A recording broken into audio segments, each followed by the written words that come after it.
Remove her before the meeting starts. The words rolled off Mr. Kent's tongue with cold precision as he adjusted his cufflinks. The lobby of the Crescent Bay Resort shimmered with imported marble, soft piano music, and tension thick enough to slice. The her he meant was Maya Green, a young black woman quietly mopping near the glass doors. She didn't look up, but her hands stilled for half a second, just long enough to hear the next line. "Our guest from Shanghai should not see this," Kent murmured, gesturing vaguely, as if her presence alone was an inconvenience. Moments later, the sound of polished shoes echoed across the lobby. The billionaire investor, Mr. Liang, stepped in, his entourage speaking swift Mandarin that made Kent's forced smile tremble. Within seconds, the confident manager began to drown in confusion. His translation app failed him. His composure slipped. Behind him, Maya wrung her mop once, set it aside, and quietly whispered, "Perfect," flowing Mandarin, under her breath. No one noticed. Not yet, but they would. The Crescent Bay Resort looked like a dream sculpted out of money. 5 floors of glass, gold, and ego. Guests whispered that you could smell wealth in the air, that even the ocean breeze outside carried a price tag. For Daniel Kent, the general manager, this day wasn't just another business meeting. It was his golden ticket. He had spent 15 years polishing his reputation in hospitality, starting as a bellboy with borrowed shoes and now standing in a $2,000 suit. Today, he was set to host Mr. Liang Wei, a Chinese billionaire whose investment company was considering buying half the resort's chain. One deal could promote Daniel to regional director, and nothing, absolutely nothing, could go wrong. He checked his reflection in the tall glass doors, then barked into his earpiece, "Front desk!" Fresh orchids at every counter. Housekeeping, invisible during the meeting. Invisible, invisible. That word had a different weight for Maya Green, the woman quietly pushing a cleaning cart across the lobby. She had worked at Crescent Bay for 2 years. Her posture was always straight, her expression always calm. But beneath the gray uniform lived someone the world had overlooked for far too long.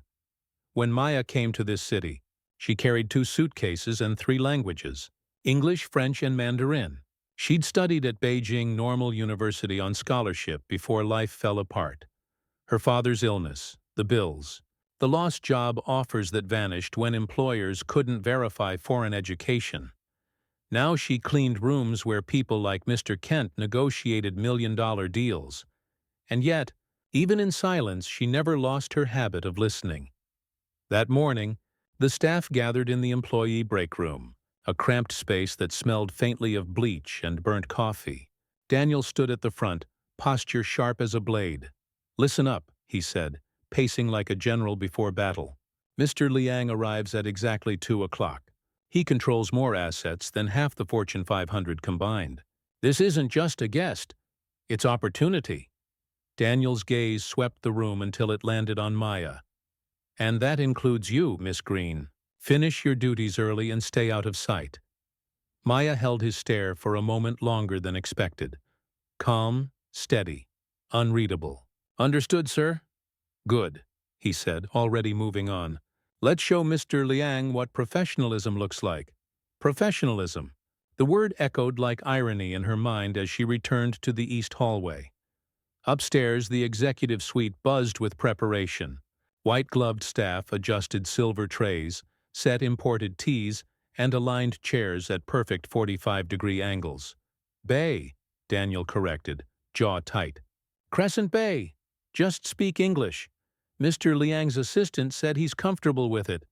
He didn't notice the doubt flicker across the assistant's face. At 1:45 p.m., Daniel made one last round. Everything gleamed. The kind of artificial perfection that hid its cracks under polished surfaces. But somewhere inside, he could feel a tremor. A small voice whispered that he was unprepared. Not for the meeting, but for what came next. Downstairs, Maya moved quietly through the staff corridor, finishing her rounds. She liked to start early and end before the chaos.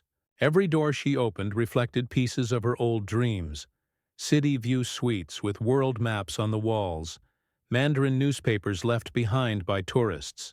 She always read them before tossing them out, eyes tracing the familiar characters. As she cleaned, her phone buzzed with a reminder from her student loan app. Payment overdue. Her hand tightened around the handle of her mop. Outside, the lobby lights dimmed slightly, a signal that VIPs were arriving. She glanced up, watching from the shadow of the hallway as a convoy of black cars glided to a stop.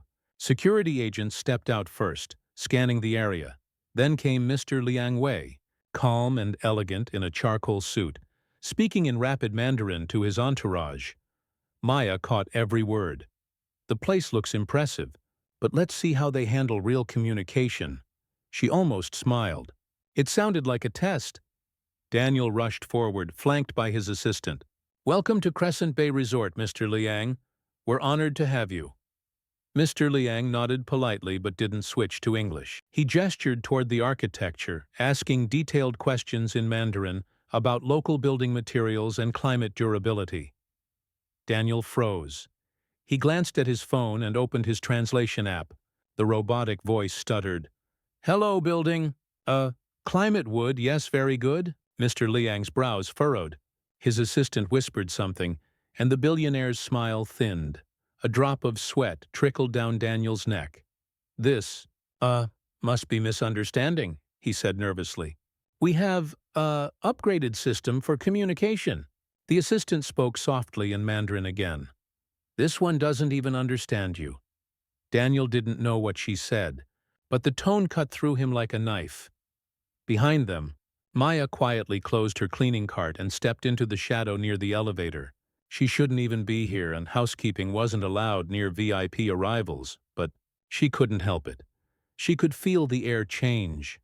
The quiet, humiliation of a man realizing his entire show of power was falling apart. The group began to move toward the conference room. Daniel's assistant trailed behind, whispering, Should I call the translation service?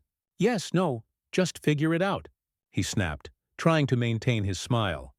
Mr. Liang turned briefly, his expression unreadable. His gaze swept the lobby. Polished brass, imported orchids, and for a second, it paused on Maya. Their eyes met, just 1 second. Then he turned away. But that was enough. Maya inhaled slowly, the way she used to before academic debates in Beijing. She looked at her reflection in the glass. Gray uniform, rubber gloves, tired eyes. Invisible, she thought.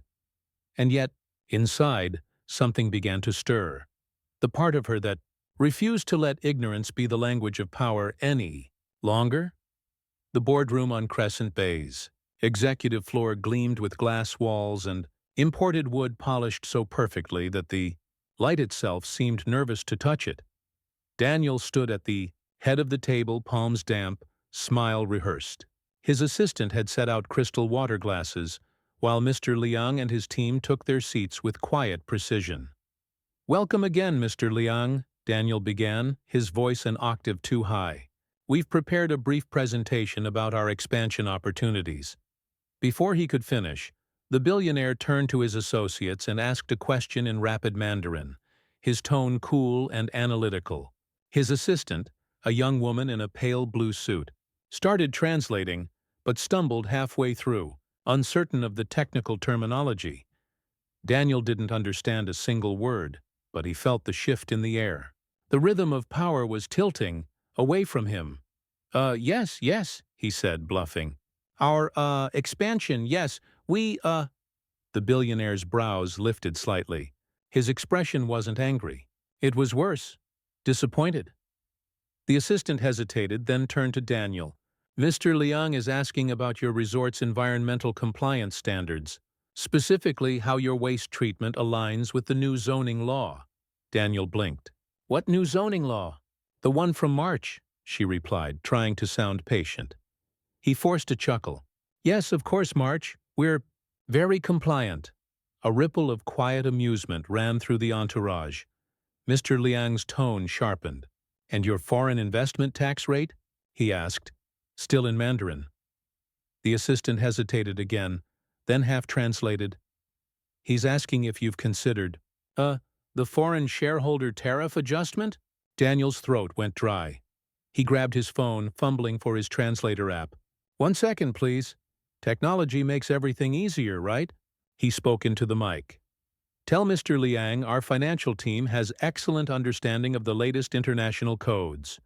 The phone processed for 3 long seconds before responding in mechanical monotone. Your fish code, very beautiful hotel, good taxes now. Silence. Even the air conditioner seemed to pause. Then, one of Liang's younger associates failed to suppress a laugh. Another coughed to hide his smirk. Daniel's face burned crimson. Technology sometimes, glitches, he said, laughing awkwardly. Let's move on to the next. Mr. Liang raised a hand, stopping him. He said something sharp in Mandarin, his voice clipped. The assistant translated softly. Mr. Liang says he expected professionalism.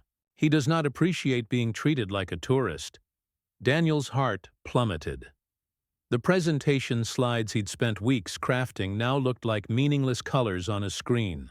His dream promotion, his reputation. Everything began collapsing in the quiet humiliation of a man out of his depth. Outside the glass wall, Maya stood half hidden by a maintenance cart, holding a bundle of fresh towels. She hadn't meant to eavesdrop, but she could hear every word, every mistake, every mangled translation.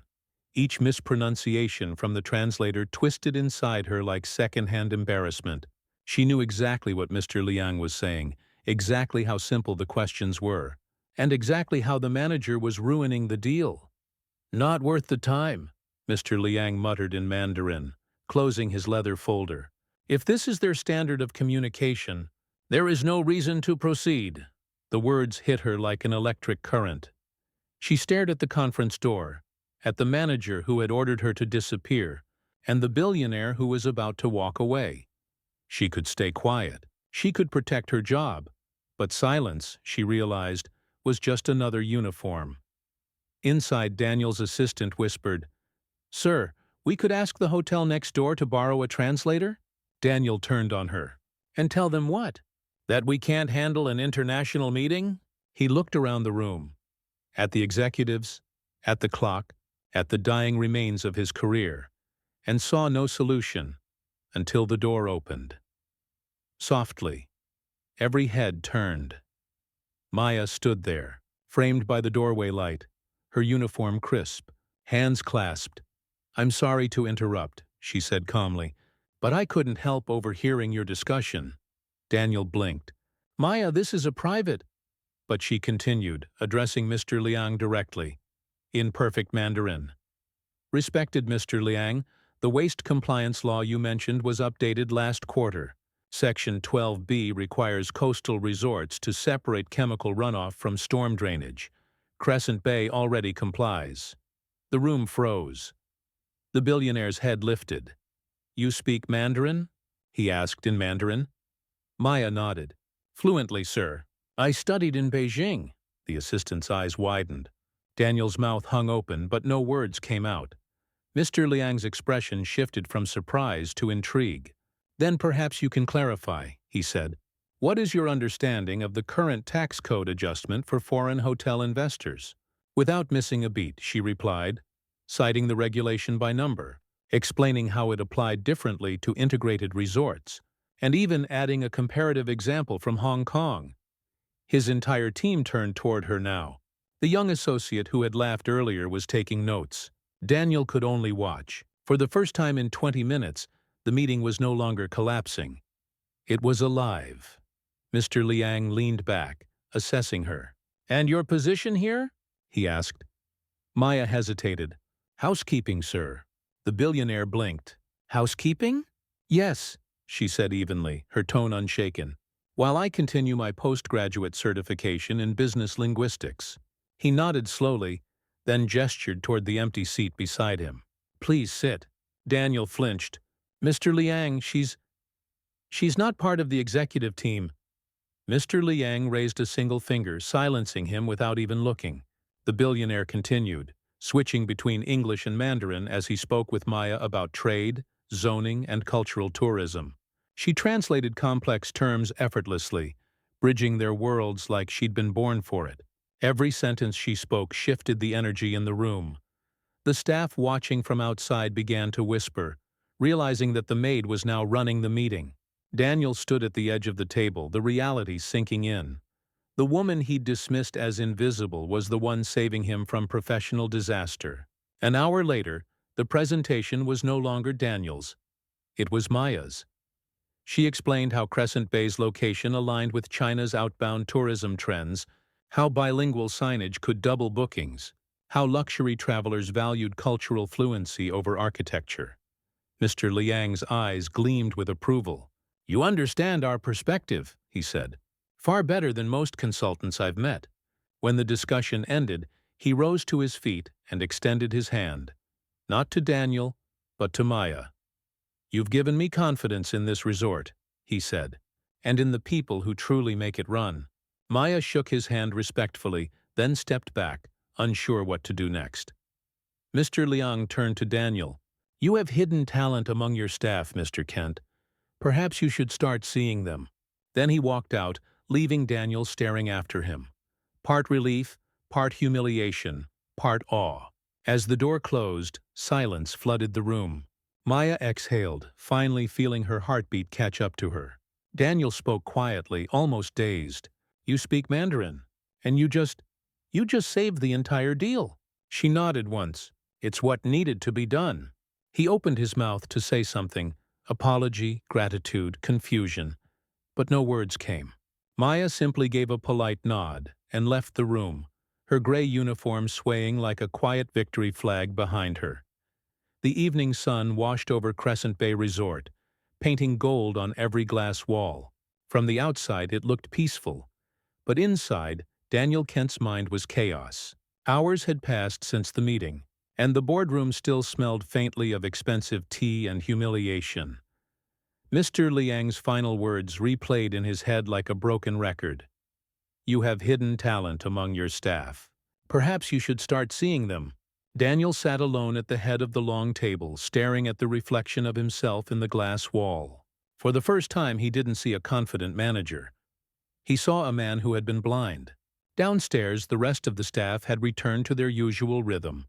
Carts rolling, doors closing, phones ringing. But the whispers had already spread. The maid who spoke Mandarin. The maid who saved the deal. Maya Green's name was on every tongue, though few had ever said it before. She stood quietly in the staff locker room, folding her cleaning apron. The day had left her drained, but not just from nerves. From holding back everything she had never been allowed to show. Her phone buzzed with a text from the finance department. "Effective immediately, your hourly pay will be adjusted for overtime today. Please confirm your attendance." She smiled faintly. No one had ever cared enough to ask before. As she clocked out, the intercom crackled. "Maya Green, please report to the manager's office." Her stomach tightened. She walked through the lobby, conscious of how different the air felt. Guests were still checking in, music still played. But people were looking at her now, not through her. When she reached Daniel's office, he stood by the window, the skyline flickering behind him. "Come in," he said quietly. She did, standing by the door with folded hands. For a moment neither spoke. Then he sighed. "I owe you an apology. For this morning. For the way I spoke to you." "You don't owe me anything, sir," she replied softly. "Yes, I do." He turned toward her, his face stripped of the arrogance it once carried. "You saved that meeting. You saved me." Maya didn't move. "You were under pressure. People say things. I told you to be invisible," he said. "And you were the only person in that room who actually mattered." Her throat tightened at that, but she stayed composed. Daniel picked up a file from his desk and handed it to her. "Mr. Liang signed the investment deal. He called me after his flight and said he'd only finalize the second phase if you're part of the team. He specifically requested you as cultural liaison for the project." Maya blinked. "Cultural liaison? It's a new position," he said. "I spoke to corporate. It comes with a full-time salary, benefits, and a promotion out of housekeeping. If you want it." For a long moment she said nothing. Her fingers brushed the edge of the folder, feeling the weight of the paper, the reality of what she'd fought for without realizing it. Then she exhaled. "I'll accept, on one condition." Daniel raised an eyebrow. Condition? That I get to design a training program, she said, for the staff. Language basics, cultural awareness, how to handle international guests properly. There's so much talent here. They just need to be seen. He smiled, genuinely this time. Deal. 3 weeks later, Crescent Bay looked different, not because of new furniture or policies, but because of energy. Every evening, the staff lounge filled with the sounds of practice. Maids, bellhops, and receptionists learning Mandarin greetings from Maya. She used old hotel menus as flashcards, laughing when someone mispronounced a tone. Don't be afraid of mistakes, she'd say. Fluency isn't just about words. It's about respect. Even Daniel joined once, sitting awkwardly in the back of the class, repeating phrases under his breath. The first time he said ni hao correctly, the staff clapped, and he laughed, embarrassed but lighter than before. Maya became the quiet center of it all. Not loud, not demanding, just steady. Her story became the resort's story, proof that dignity doesn't depend on position and that silence can hold brilliance. One afternoon, a delivery truck arrived from Shanghai. The driver asked for Manager Maya Green. The title made her pause. Inside the package was a gift, a silk scroll, and a handwritten note in elegant Mandarin characters. To the woman who reminded me that wisdom doesn't wear uniforms. Liang Wei, her eyes glistened. She hung the scroll in the staff corridor where every employee could see it on their way to work. When Daniel walked by, he smiled at her. You changed this place, you know. She shrugged gently. It just needed someone to listen. That night, long after most guests had gone to sleep, Maya stood outside on the terrace overlooking the sea. The city lights rippled across the water like molten gold. She thought about her father, her student years, every door that had closed on her because her resume didn't fit the role. And then she thought about today, a world finally seeing her for what she always was. Behind her, Daniel's voice broke the quiet. We're naming the new training initiative after you, the Green Program. She turned surprised. He nodded. It's time the world remembers the name of the maid who spoke for all of us. She smiled, tears shimmering at the edge of her lashes. Then let's make sure no one ever has to stay invisible again. Weeks later, Crescent Bay's new partnership with Liang International made headlines. Articles praised the resort's inclusive innovation, the cultural training that set it apart. But within the staff corridors, the real story spread differently. Through laughter, shared meals, and the quiet pride of workers who finally felt seen. And in every new orientation, Daniel stood before recruits and said, Here, every language matters. Every voice counts, because once, a maid taught us what leadership really means. Outside, the sea shimmered, endless, unbroken, and Maya walked through the lobby, not as the help, but as the heart of Crescent Bay. Sometimes, life doesn't give you a stage. It gives you a broom, a uniform, and a world that refuses to look up. But what people forget is that silence can be sharper than words, and humility can carry more strength than power ever will. Maya didn't change her destiny with anger or revenge. She changed it with grace, by daring to speak when it mattered, and by believing that knowledge, no matter where it comes from, deserves to be heard. Daniel learned that leadership isn't about titles or suits. It's about seeing, truly seeing, the people who keep the world running quietly behind you. And for everyone watching, maybe that's the real message. The ones you overlook today may be the ones who save you tomorrow. Respect costs nothing, but its absence can cost everything. So, to every unseen worker, every quiet soul carrying greatness in silence, this one's for you. Because the world only stays blind until someone like Maya decides to open its eyes. Whisper of betrayal, where silence meets justice.